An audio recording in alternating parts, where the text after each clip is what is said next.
At Vinton County National Bank, we believe in supporting the areas where we live and work. Now, we'd like to honor those who also serve our communities. Our new Community Champions account is especially for first responders, veterans, active military, and anyone employed in the fields of healthcare or education.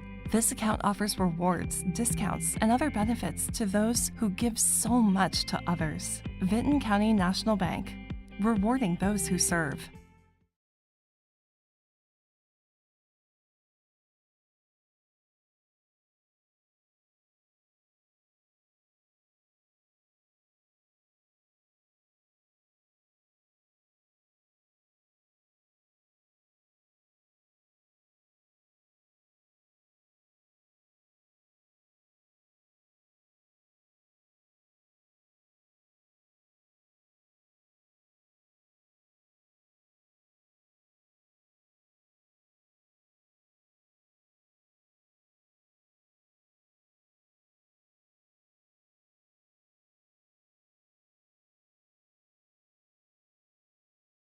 Right. Yes. This is the Mid-South, thank Correct. goodness. But Correct. So were you able to get the festival kicked off, or did you have to cancel? Or we canceled part of it. When the rain came in, things got really bad really fast. And so we knew we couldn't pull off Saturday. Okay. But what we did do is we tried to get everything together so that we could put on a reduced festival, at least for Sunday. Very good. And so it was small scale, but we did have craftspeople, we did have music, we did have food, and we had the people that came, we made sure they had a really good time. Yes, absolutely. So this year we're going to make up for it, right? That's right. That's right. We're going to have a great festival. Uh-huh. And I say the weather's going to be perfect. Compared to years past, we haven't had a great weather year. So this looks like it might be the one. We're keeping it. Yeah, we're sending all the good juju to you. Thank you. Well, I'll tell you what, Brent, tell us a little bit about John Roger Simon. First off, obviously Okay. there's a farm Right. named after this human. Right. So John Roger Simon lived in the Pond Creek Valley, which is just a little bit west of the Scioto River, about 3 miles west of the Scioto River, off of State Route 73.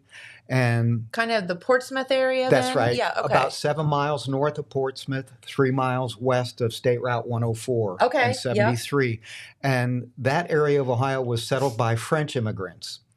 This is a 5th generation French homestead farm. And John's great-great-grandfather, Jean-Baptiste Nargeoz, came here in the mid-1800s, 1865, Oh my God. 1860, and started the farm. He was a miller, so they built a sawmill, a grist mill, and a wheelbarrow factory. I don't remember you talking about that That's last year. right. A wheelbarrow factory. That's right. And they built... How do you do? Like, how does that come? Well, to be a because they thing? had the sawmill, it was natural to build wheelbarrows, which everybody needed. And actually, John is a pretty unique person in that not only was he deeply Appalachian and loved his Appalachian roots, he kept bits of everything about his past. So he has a barn that's like a museum, which will be open, and it has all kinds of implements and just really cool stuff from the days that John was on the farm that go back to the middle 1800s. Okay, that's really cool. And so there's a wheelbarrow in there that came from the factory when they used Really? to, and they would load up, I don't know if you know, an old wooden wagon. They called them a jolt body wagon. They could put, John said, 39 wheelbarrows in a jolt body wagon, and they would drive them around South Central Ohio, maybe even as far as Jackson, to sell in the hardware stores. What did a wheelbarrow back in the 1800s look like? It Is was similar to what we would have today? similar, but different in that it was all wooden. It had The wheel and everything? it had a steel wheel. Okay. It had a steel wheel, and then it didn't have. They had short sides, and the bed of the wheelbarrow was made out of wood, and so they would use them. You know, masons would use them to haul Sure. bricks and mortar and things of that nature, and then of course on the farm, all kinds of Oh, things. yeah. Right. I can think of a lot of things used That's right. for a wheelbarrow back then. Right. No, that is really neat. And you can see one that was actually made there at There the was factory. one, yeah. There's one in the barn. There's an old-fashioned hand washing machine. It's got a wooden tub, and you cranked it. There's all kinds of hand implements. From a cradle side to crosscut saws, axes, things that John saved from his past. Very neat. Yeah. So that's just one little snippet Aspect of of something John. that you can see. John. Yeah. John was a musician. He loved traditional music. And so that's what started this festival. John started the festival in 1982. So he is no longer with us, correct? No, or is he alive? He's alive, but he's in a nursing home. He's up in the years. I think he gotcha. might be real close to 90 or thereabouts. Very interesting individual. But really, really, he was an educator. He wanted to teach young people about their Appalachian roots, and he wanted them to be proud of their Appalachian heritage. So he taught Appalachian culture, Appalachian sociology, Appalachian spirituality. It was really interesting. Maybe that should be something that our kids are still learning today. Yeah, and that's one of the neat things about the festival is you can come and get a snippet of what your Appalachian roots are. Yeah, absolutely. And they're rich. Yeah, very for rich, sure. And we should, instead of being embarrassed by it, and I preach this a lot, we should embrace it and be proud of where we're from. Appalachian people are strong. They are. Very strong. They're kind. They're kind, and they are very much compassionate. They're just a very great people.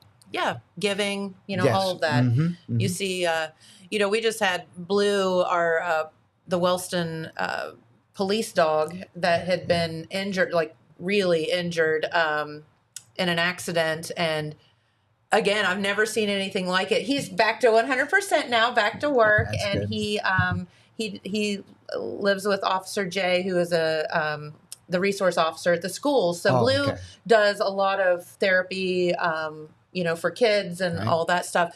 But the communities, even people from far around, not just Wellston, came together and paid his vet bills. And it was a very extreme, tens of thousands of dollars vet bill. And everybody came together for him. And that's just one example of, how cool our Appalachian people are. Appalachian neighbors. Yes. We're all neighbors. Yes, Right. absolutely. So now, do you own the farm, or does John still own the farm? How did you get involved in The way we this? got involved with John and the farm is John knew he was getting up in years. He found out he had Parkinson's disease, and he wanted to save his farm. He reached out to us because we save wildlands. So we save special natural places. Okay. John has an extraordinary forest. The farm is over 500 acres, 549 acres. Wow. And he had over 350 acres that are a premier white oak forest and hadn't been harvested in over 100 years. Whoa. And so John wanted his forest saved. He didn't ever want it cut. So he reached out to us to see if we could work out a way where we could purchase the farm from John. And because white oak is premier in our area. That's why we have the Speyside and that's right. And some of the other cooperages around our area. And, white oak just used in building materials is absolutely lovely. Mm-hmm. But unfortunately, too, it gets harvested. Right. We need it. That's right. That's right. So I get where he's coming from to save his forest. And when that came about, we knew about the history of John's farm from the Simon Sorghum Festival perspective. Okay. He started the festival in 1982 when he bought Albert Hackworth's press and sorghum evaporator. And he brought it down the road. The person he bought it from lived a couple miles up the road. He brought it down, and John started the first sorghum festival. He was an Appalachian traditional music musician, so it was natural. We're going to have sorghum syrup, we're going to have music, and we're going to have country food. Love that. Sounds amazing. Right. So that's how you got involved. We got involved because it was, John, we don't just want to save your forest. we want to save the farm. And your festival. That's yeah. right. And we want to save your festival. He didn't think it was possible. He thought too many people had passed on, musicians and so on. And so we said, we'll give it a shot. And it worked. Love that. So it's been going on since the 80s. Wow. Right. We missed 2 years, one when John became ill and then one because of COVID. Sure. So 19 and 2020, we skipped. But then in 2021, we just tried to make sorghum syrup. Can we actually do this? We didn't do anything else. Let's just make sorghum syrup and make sure we can do this. And it was like, yeah, we can do this. We can do it. That's right. And then in 22 and 23, last year, abbreviated festival. Sure, absolutely. So let's talk about the festival for a minute. It will be this weekend. That's right. Yep. And that is, the address is in West Portsmouth. That's right. Yep.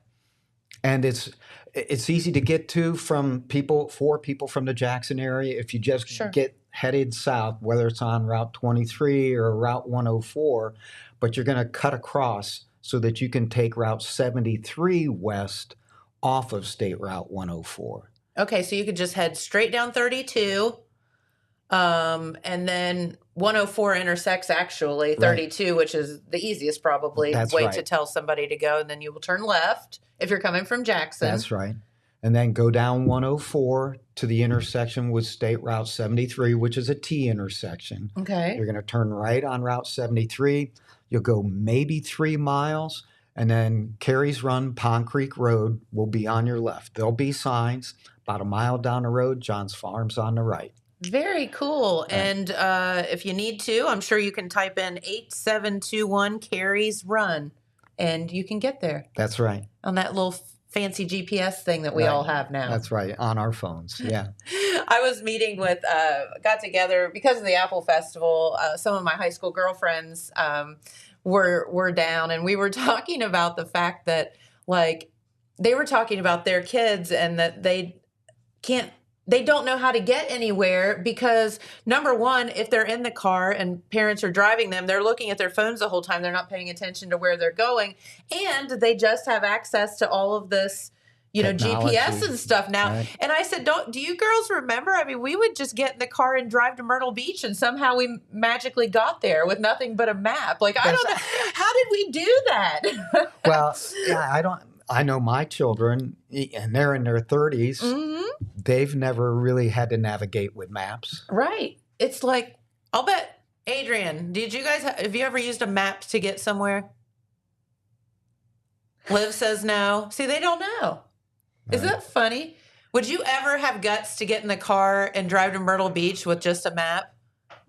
No. We did it all the time. That's right. So it's just kind of funny that was a conversation that we had of it's just a different time. Well, and I think that's sort of what the idea of the Sorghum Festival is. The things that people will come out to see, there are things that we used to do that you don't see anymore. Yeah, it's novel now, right? That's right. Making sorghum syrup, for example.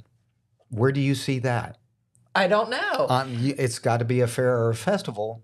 Sure. Sometime. So, and I know last year you did such a good job of explaining because, you hear of sorghum, but I have no idea what sorghum is. If you were driving down the road, you would think it was just a cornfield because the plant itself, it's a sugar cane, but the cane looks like corn. Oh, there it is. Yeah.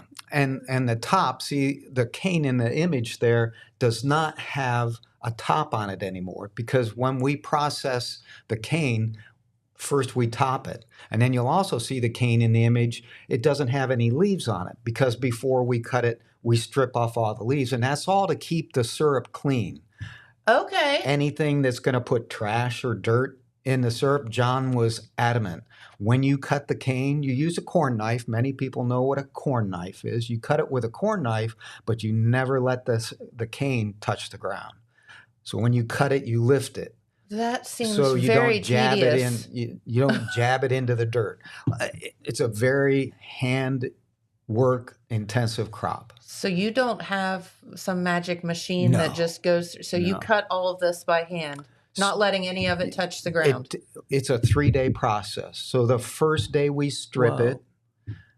So we take all the leaves off, and there's a tool that's sort of like a wooden knife that you just run along the side of the stalk, and it'll knock the leaves off.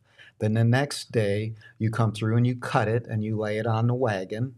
And then the third day, you would run it through a press. You feed it into a press that squeezes the sap, the sweet sap, out of the cane. And then you boil it down. This sounds like a lot of work. It is a lot of work, and you have to be passionate about it. John, he boiled for 2 weeks. So you can imagine how much cane he had. Now, I'm sure the people that were doing that's really, really work. Yes. And I'm sure they were just like you in the Apple Festival. It's over. Yeah. I'm sure they felt the same way we're about. We're done with it. Right. I'm sure they, after 2 weeks of stripping, topping, stripping, cutting, pressing, they're like, thank goodness it's over. That is wild. For us, it's fun. Yeah, okay. It's novel, right? Yeah, it's just 2 days. We can deal with this. Yeah, for sure. So, how much sugar cane? So it's sugar cane, correct? Essentially, yes. How much of is that growing at the farm now as compared to maybe what it was? And do you have to replant it every year, or does it just come back? It's just like a corn crop. You plant it every year. Okay. You cut it. It's grown in smaller patches. They call them patches. It's grown in Gotcha. smaller patches than corn. We probably grow maybe 2 acres, probably less than even 2 acres. Okay. John had Wow. That's a lot. probably though. 5 times or maybe even 6 times that. I know John had at least 3 fields, and we have just part of 1 field. Okay. All right. But enough yet to have a festival. Enough to have festival and sorghum syrup for people that come out to the festival. That's right. So let's talk about sorghum for a minute, because you hear of maple syrup Right. and you hear of different things, but what exactly is sorghum syrup and what do you use it for? So sorghum syrup, most people would think of it as a molasses. Is it the one and the same? Not one and the same. Okay. Blackstrap molasses actually comes from sugarcane. I did not know that. Okay. Sorghum syrup, some people call it sorghum molasses, some people call it sorghum syrup, but it comes just from sorghum.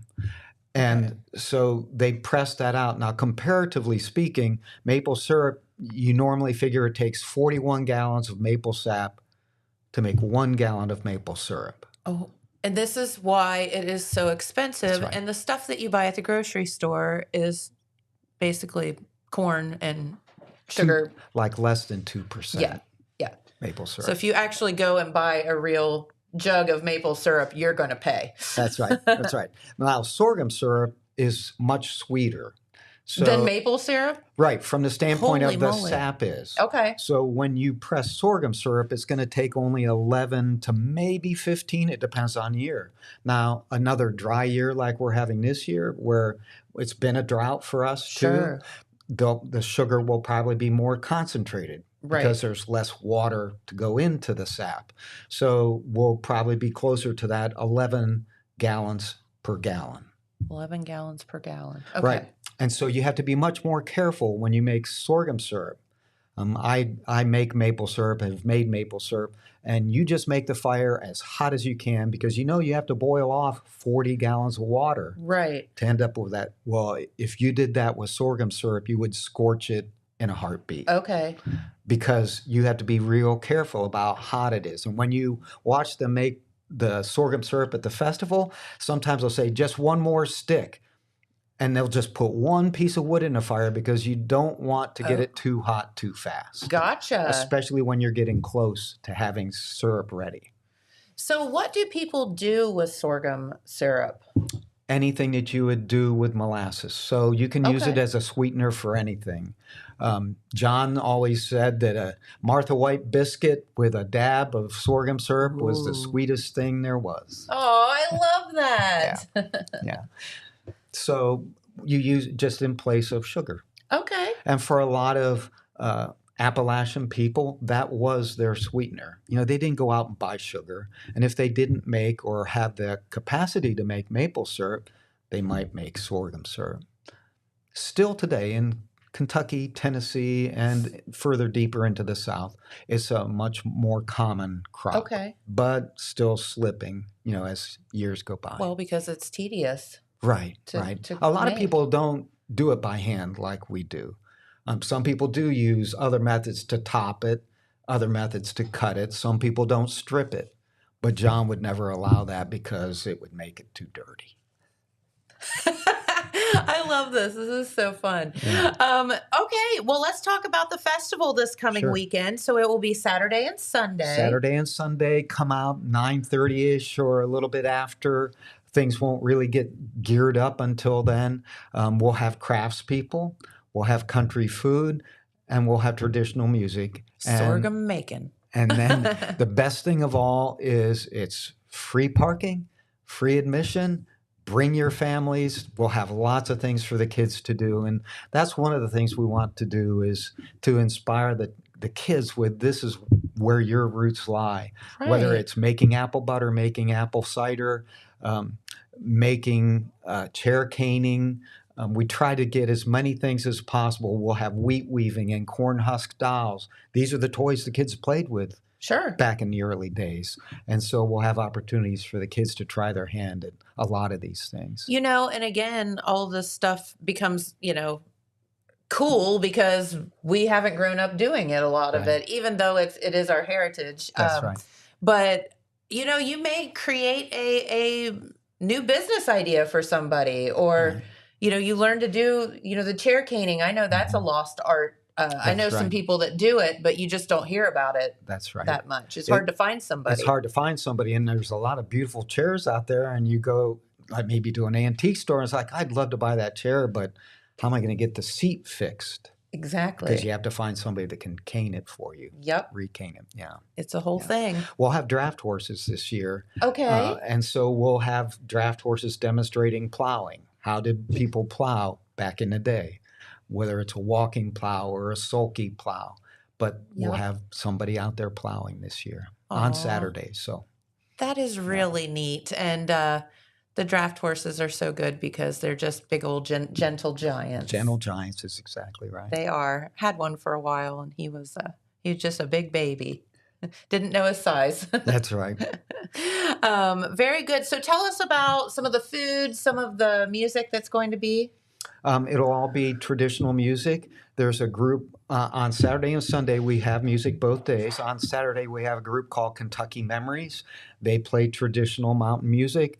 John was always, he didn't have amplification for the music. It was string music, old school. And it was a passion of John's. He started playing when he was 10 years old. His mom said, John, it's time for you to learn how to play a musical instrument. What would you like to play? And John said, a 5-string banjo. His grandfather... Why not? His grandfather was a fiddle player. John loved nothing more than to go down to the meeting hall at the end of the road and go to the square dances that they had every Saturday night in the summertime. And so John wanted to learn how to play the banjo. He called square dances. He was deeply immersed in his culture, and he loved it. That is so incredible. And then also a teacher. Also a teacher. He taught at Shawnee State University, and he taught Appalachian culture, sociology, and spirituality. Very cool. And he would take his kids on field trips into West Virginia, into Kentucky, to witness firsthand the deep spiritual strength of these people that are Appalachian. That is wild. Right. Now, did he ever marry? Was he? He never married. Really? And, interesting. He's had dear friends over the years, but he never married. If you were in that section of the valley, Simons lived south, so the Simon family spread out through that section of the valley. But there are certain names that you hear throughout the Pond Creek area, and Simon's one of them. Isn't that interesting how that happens? Yes, of course. Okay, so free admission and free parking. And then I see that you have a website there. Yes, it's arcofappalachia.org. Okay. And it's ARC with a C, not a K. Yes. So ARC with a C of Appalachia.org. And you can go to an events tab. You can get all the information about the Simon Sorghum Festival from a drop down on that events tab, as well as more information about John, more information about the farm. We're in the process of putting in a hiking trail on that property cool. up into the forest. And we have the hiking trail done. We haven't had time to order or get the signs up, Sure. but we're going to allow people to hike the trail if they're there as well. It's only a couple miles long, I think. So it's doable. It's not to the top of the ridge. To go from the farm to the top of the ridge is 500 feet change in elevation. It's pretty hard. Yeah. But this isn't like that. You could take a family on there without too much difficulty. Okay, so not too rough. And we'll put that website there in the comments. So, yep, already did it. See, they're so good. That's right. Well, very good. So tell us about, is there something for the kids to do? Will you have games for them? Actually, we will have somebody that demonstrates. He's been with us since 2022. He demonstrates trick roping with a lariat. Fun. But he brings lariats for the kids. And he teaches all the kids how to spin a lariat. And so that's always fun for the kids. And they, For sure. Yeah, they have a great time with that. But making apple butter, making apple cider, chair caning. What were some of the others? Oh, corn husk dolls. Yep. And wheat weaving. What's some of the other things? And then we'll just have all kinds of things for the kids to see as well. Yeah. And I'm sure I'm not remembering everything that the kids can actually do. There's a lot to it, for sure. So let's talk about the food. I mean, listen, that's how, near and dear to everyone's heart is the food. And John was the same way. John not only had country food, he canned to get ready for his festival. So he made all kinds of jams and jellies and so on and so forth. And we don't have John doing that, but we have dear friends of John who bring all of their canned goods. We make traditional country food, beans, cornbread, meat, hot dogs with meat sauce. We had to make our meat sauce until it met John's approval. It's like, okay, that's picky. Right. So we made, so it's hot dog, essentially like a coney, I guess you would call it. A hot dog with meat sauce, chips, things like that. I didn't know that hot dog sauce was not a thing everywhere until, I got out and about. And, I grew up with my mom owning the Shake Shop here in Jackson, where my great-grandparents had owned a hot dog shop years and years and years ago here in Jackson at the Roundhouse, which is in downtown Jackson now. Now it's just a memorial, but it used to be a little hot dog shop. And so I grew up with this hot dog sauce thing going on in the family and all of that. And then you get out and about and you're like, people are like, hot dog sauce? What? Well, that's another thing about the festival too. Everything we make has sorghum syrup in it. Really? That's neat. Soup, meat sauce, and then we have all kinds of sweet treats. So we'll have sorghum caramel corn, we'll have sorghum cookies, so on and so on and so on.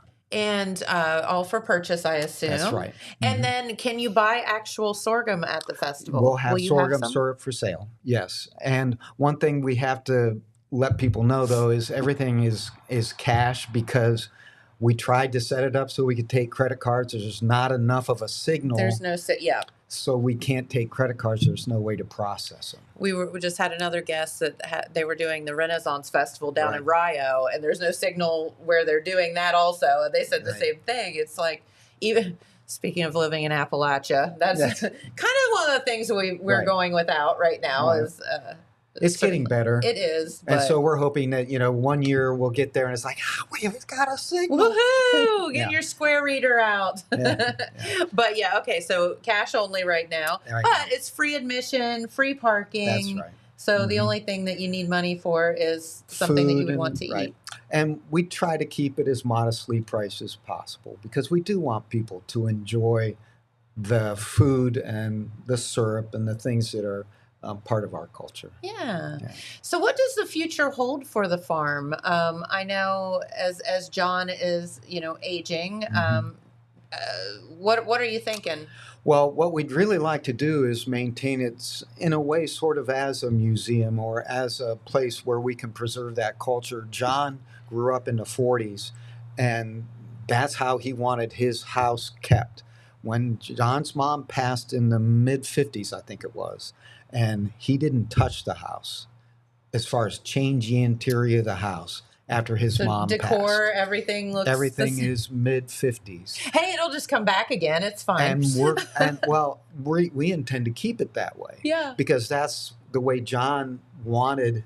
That's the way John remembered his farm most dearly, was during those years. And so, sitting around the radio, listening to the Grand Ole Opry, things like that. That's John's history, and he just loved that self-sufficient lifestyle that they led in those days. John got up at 4:00 in the morning to milk before he went to school, and yeah, good luck with that. Yeah, so that was the kind of lifestyle, but he loved that. There's something simplistic and I think calming about thinking about sitting around listening to the radio and not having all of the stimulation that we have today. Well, and it was a farm life. So when the sun went down, it's time to go to bed because you knew you had to get up the next morning to start a day's work. Yep. And so, yeah, we didn't have the ability to because it wasn't there. But even if it was, we probably would only be tempted so much because we knew what was ahead of us for the next day. Unless you want to be miserable, you go to bed. Right. That's right. Be quiet and go to bed. Turn that radio off. That's right. Well, very good. Okay, so music, crafts, food, of course. Sweet treats. Sweet treats. That's right. From sorghum. And no, I think that's really cool. Will you have the actual cane and things like that people can see? Right. And how the process works? And because we'll be cooking on Saturday and Sunday will be a little less, but Saturday, if they come out, they can even go out in the field when we're cutting cane. So if they want to cut cane, by all means, I'm sure you would never say no. That's right. What was it? Many hands make light work. Yes. So people would be welcome to come out and actually see the process. We'll be pressing the cane Saturday morning and Sunday morning. So. And then you can just come and go as you please, right? That's right. Okay, That's right. So it's not like you get there and you have to stay all day or whatever. You can bring the kids out, have fun, grab something good to eat, and then go about your day. That's right.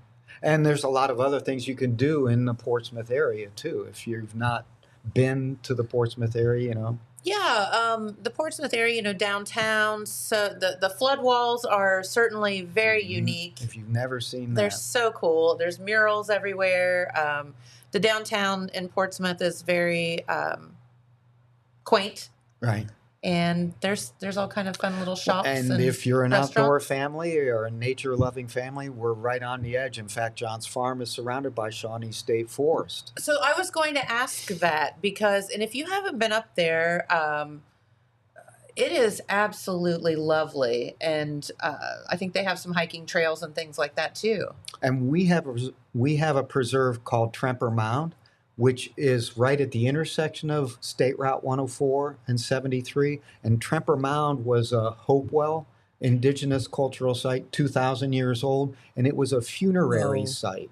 And so it was where they prepared their dead for the afterlife, and there were over 400 indigenous graves in the mound. The mound is something that happened at the end. So there was a funerary building where they cremated their dead, and then they interned them there. And it was sort of a Hopewell thing that when they were done with the structure, they would burn the structure down and then build a mound over the top of that. Interesting. So the mound was at the end of the process. It wasn't part of that wasn't the point of the site. The mound was just to cover everybody. To bury, right. To essentially make sure that they're bury their dead. So, yeah. I knew because there's Mound City and Chillicothe and other mounds. We have some here in Jackson, I know, but I didn't know that process. That's interesting. And that mound was part of the Portsmouth Works, was the largest works in Ohio. It covered, at the time when Squire and Davis surveyed the Portsmouth works, the works were bigger than Portsmouth in the mid-1800s.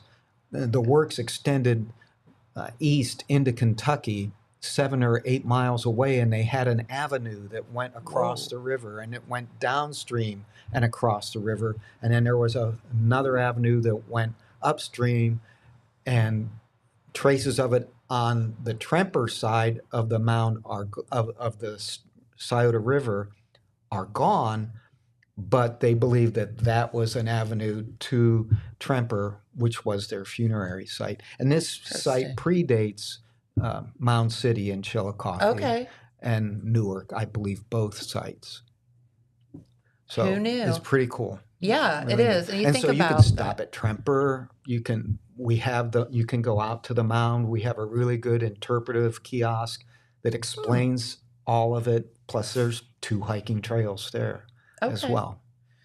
Yeah, and again, that's our history, you know, right? Mm-hmm. So it's incredible to believe that that's 2,000 years ago. That's right. You know, when the United States is only a couple of hundred years old, right?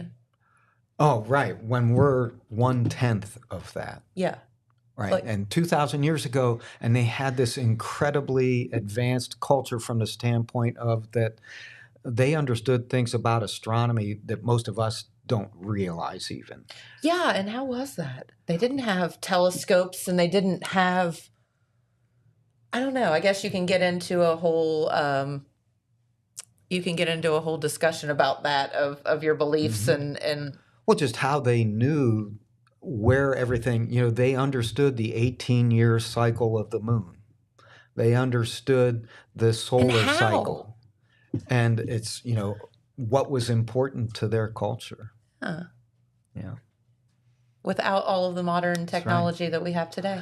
You know, something I just thought of is you're not far when you're at John Simon Farm. You're also not terribly far from Serpent Mound, which is probably the world's largest what do they call that?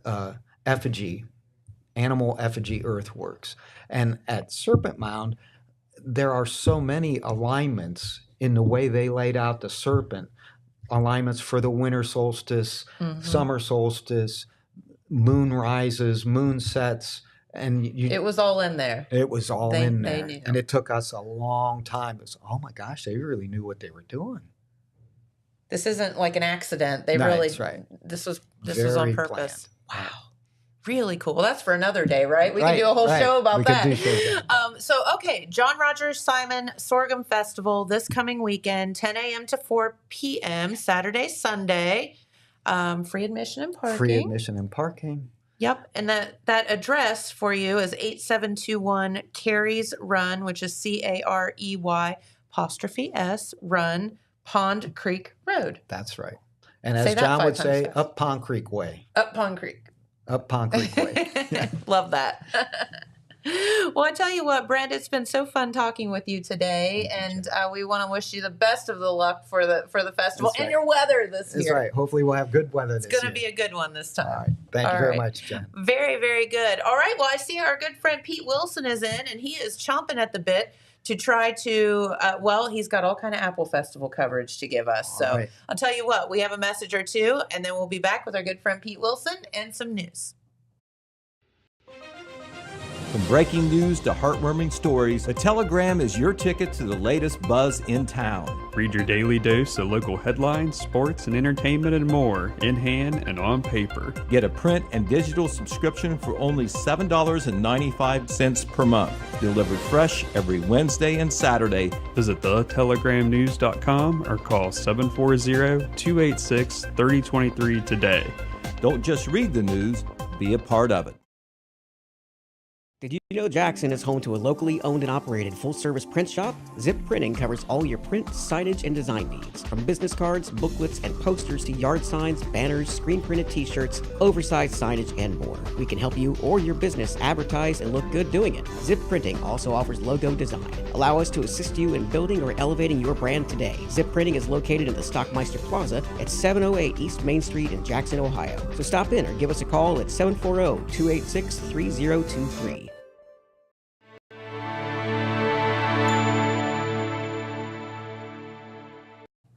All right, and we are back with our good friend Pete Wilson, who is coming off a wild and wonderful Apple Festival weekend.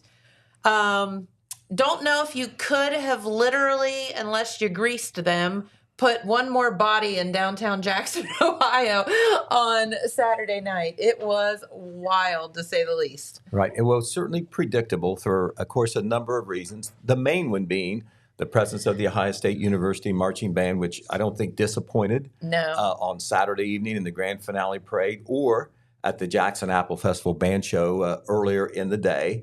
Also, of course, the weather. You know, you can't the weather is the big thing you can't control. Yep. But we do have some coverage to show you. Adrian will throw up some pictures and we'll talk about them.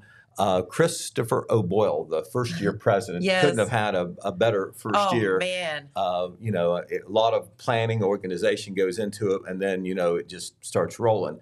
That is, of course, Dave Channel, who is the Grand Marshal. Of course, he was on the back of a fire truck. Wasn't that appropriate? Oh, yes. And with him is Christopher O'Boyle. And this was the first time that Chris O'Boyle had a chance to ride through the parade. Yeah. He's always, behind the scenes or on the stage or whatever.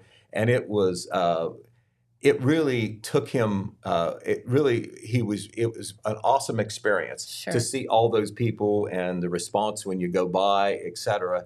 He had never done that before. He's been involved in the festival, I think, for 20 years or so, first time as president, but he had never rode through the parade before. I was kind of in the same category because I'm always covering it along the sidelines. And then, the one year, myself and Dan Dobbins and Dan Morrow were fortunate enough when they didn't have anybody else, I guess, they picked us as the Grand Marshals.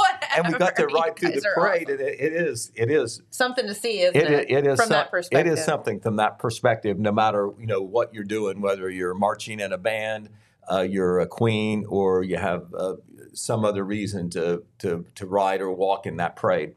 But Christopher O'Boyle, I talked to him late Saturday night after the parade was over and when the festival was near its closing, and he did give it a very positive review.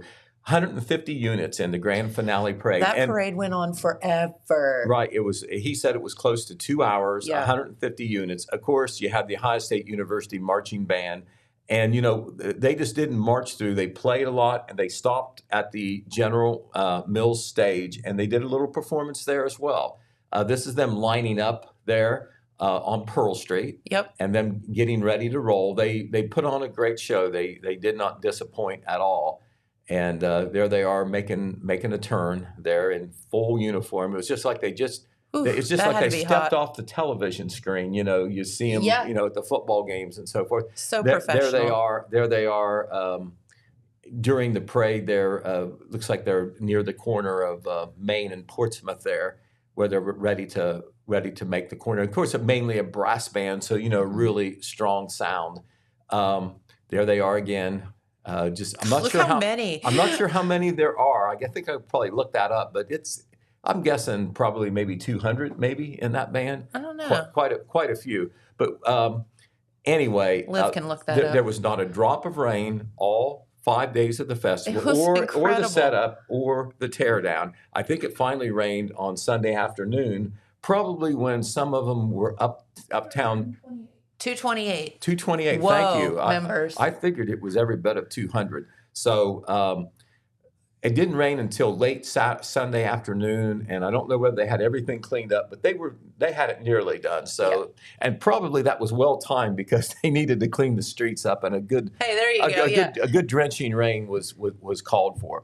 But let's turn to the Jackson Apple Festival Band Show. Now they've been doing that for a number of years. It's always been a great event. This year they had 12 bands, and there were bands. All the local bands were there. That is the Jackson High School marching band there. But also there was the Wellston Marching Rocket Band.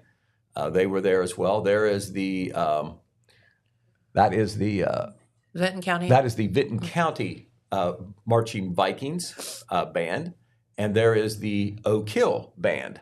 So all of our 4 local bands were there, but there were also 8 other high school bands from around the area there, and of course, the Ohio State University Marching Band was there. Now, this is so exciting if you were there, the anticipation, the excitement when they march in. There they are with the field commander leading them and so forth.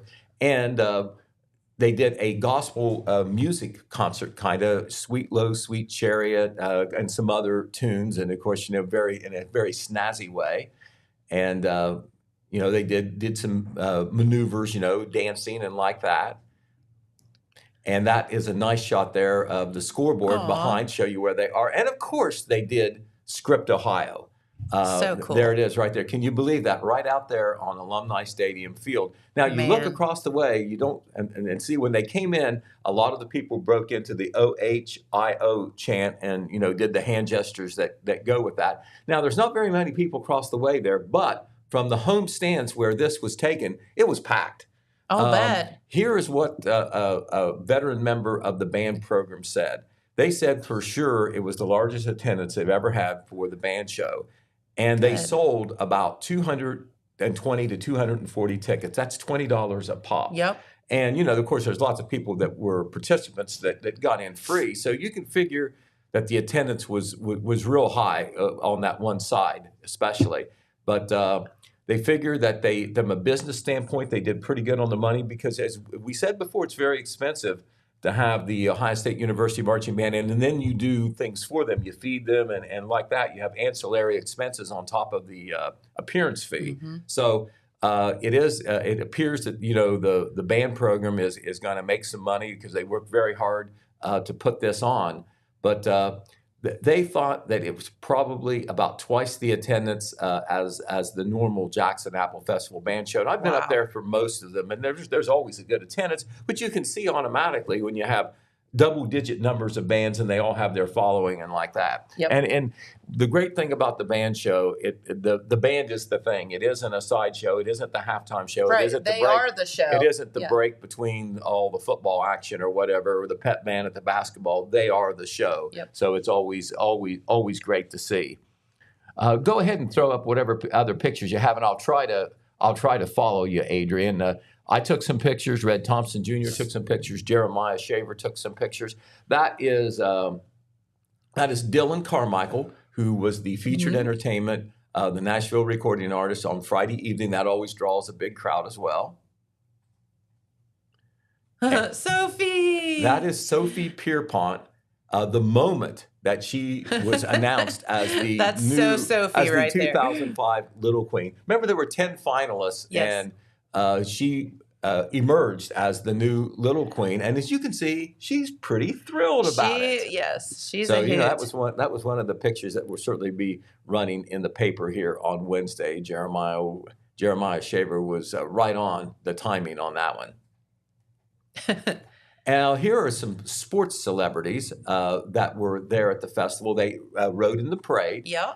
From the left, you have Lawrence Thunderberg, a great basketball player at the Ohio State University and then in the pros. Mm-hmm. Then you have the man who some folks think is the greatest college basketball player of all time, and that is Jerry Lucas. Yeah. Jerry Lucas from Middletown, Ohio, now lives in Gallipolis, by the way, played in the early 60s for a national championship Ohio State team.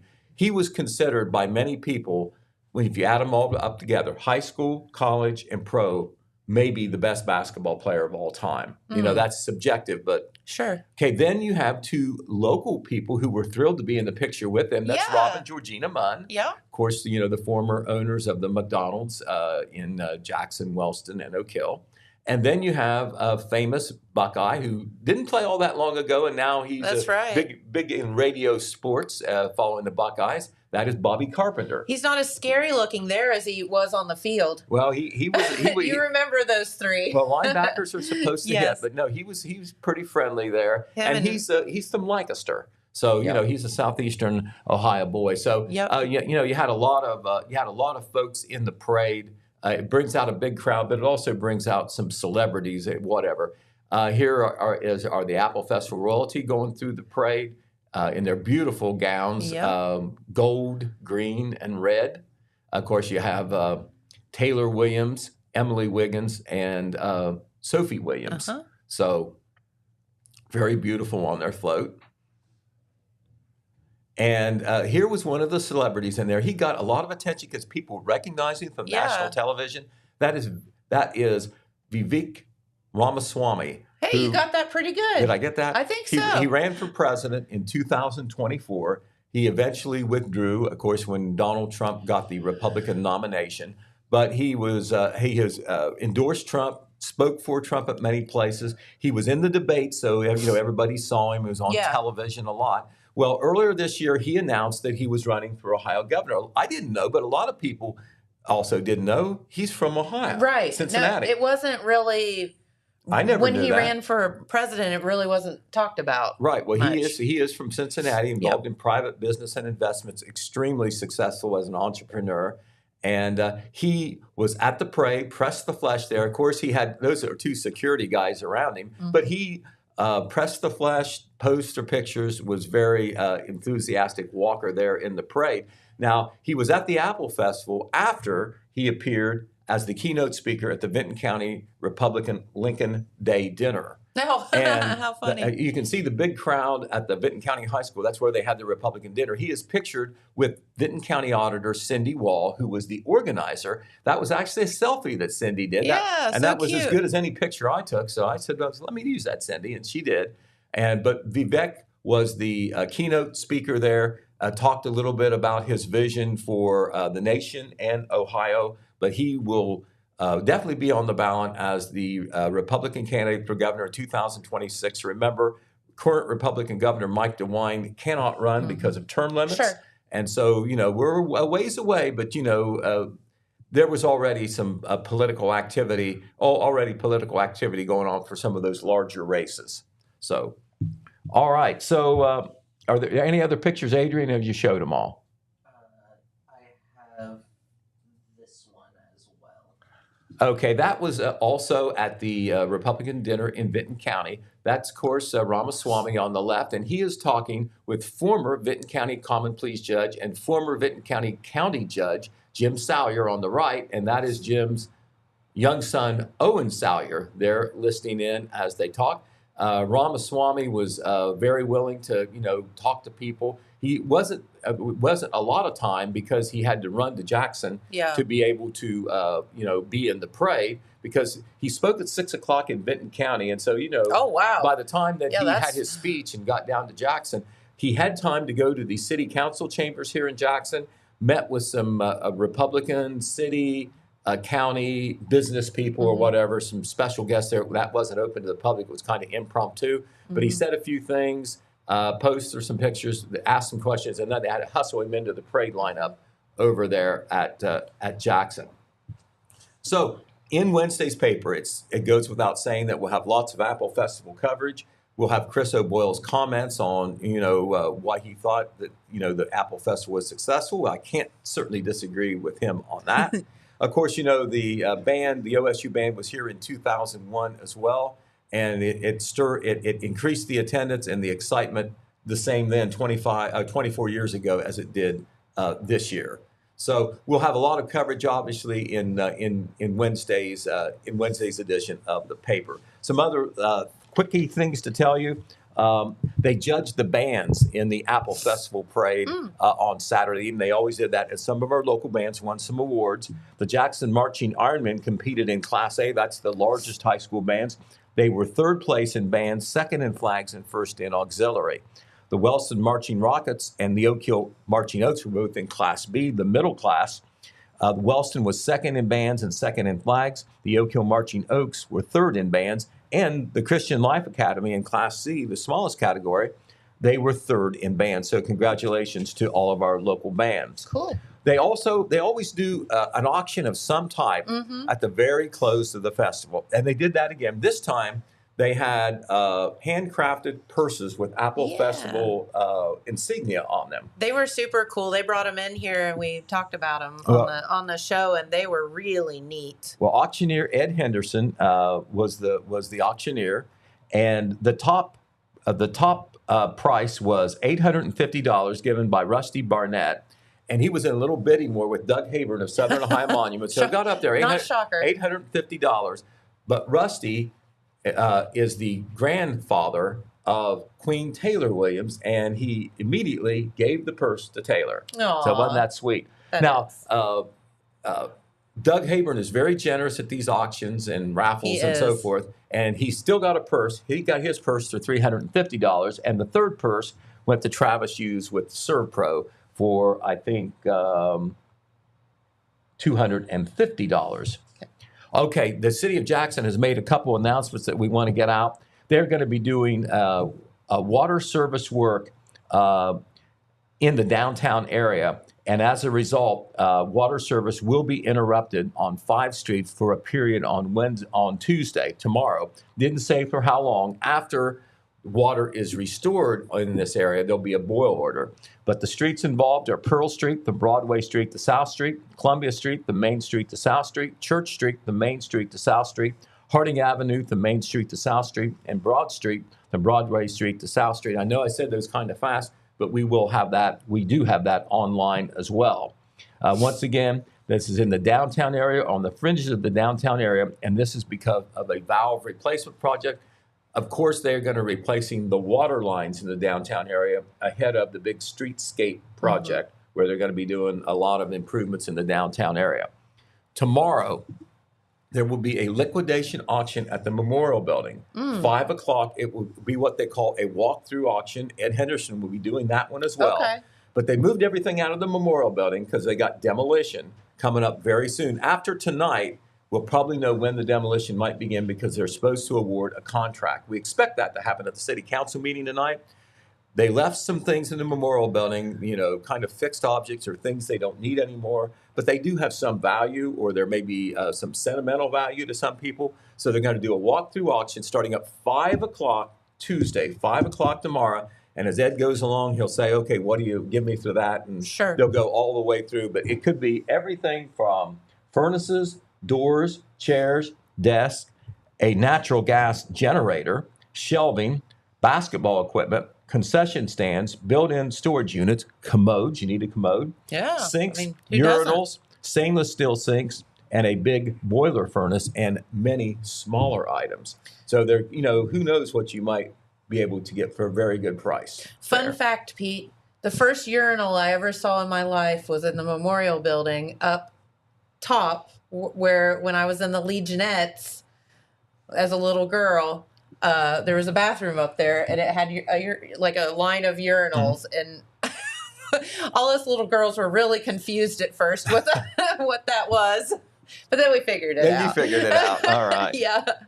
But anyway, service director David Swackhammer says, once again, this will be done on a walkthrough basis. Whatever you buy, you need to have out by Thursday, the 25th, because, demolition will begin soon. Of course, the city offices that were in the Memorial Building are already at the AmVets building, just up the street at 200 Broadway, at the corner of Broadway and Pearl. That's the mayor's office, the service director's office, and their staffs, and they got storage stuff there as well. And if you go to the auction and buy something, be prepared to pay in cash or check. All right, because they want to, get this thing done. Gotcha. On Friday, Scioto Township Fire Chief Aaron LeMaster called me, and on his own, he declared a complete burning ban in Scioto Township because it's so dry. Understandably so. Right. Now, that's not for anybody else right now, but it's obviously been dry everywhere. Yeah. But he was very concerned about the outdoor burning in his township. And I know it rained a lot yesterday, but that doesn't mean that the burn ban is done, because when the sun comes up, it's still dry and brown in a lot of places. It's bad. And, you have a little bit of wind and somebody does a trash fire and it gets away from you, it could be... It's a bad deal. It could be a bad deal, exactly. And the leaves are falling off the trees as we speak. Right, so that's in Scioto Township where that burn ban is in effect until further notice. The statewide burning restriction, which is during daylight hours, like 6 a.m. to 6 p.m., does not go into effect until October 1st, but that will be for everybody. But there is local jurisdiction if authorities want to declare something increased or ahead of time. Also, don't know the reason for this, but it was announced yesterday by the Oak Hill School District that their Thursday night football game between the Oaks and the Waverly Tigers, supposed to play on Friday, they're moving it up to Thursday. I asked why, but I haven't got an answer on that. But regardless, instead of 7 p.m. Friday, it will be 7 p.m. Thursday. Okay. The Oaks and the Waverly Tigers. Gotcha. So there you go. All right. Well, Pete, thank you so much for telling us all you know. Right. Or some of what you know. That's some of what I know. There's a lot more I probably should know, but I don't. No, and glad everybody survived the Apple Festival. We appreciate you. It was a wonderful festival. It was so busy, and Saturday was an incredible time to be in downtown Jackson. I mean, it was wild. It would be one of those, however old you are, if you still live for a while, you will remember this Apple Festival. You definitely remember this one. I still remember the 2001 when the OSU band was there. And every Apple Festival is special, but then you have something like that. It's like memorable. Like whipped cream with the cherry on top. Yeah, I agree. All right. Well, thank you so much for tuning in, and we will be right back here in the morning. So we'll see you then. Bye-bye, everyone.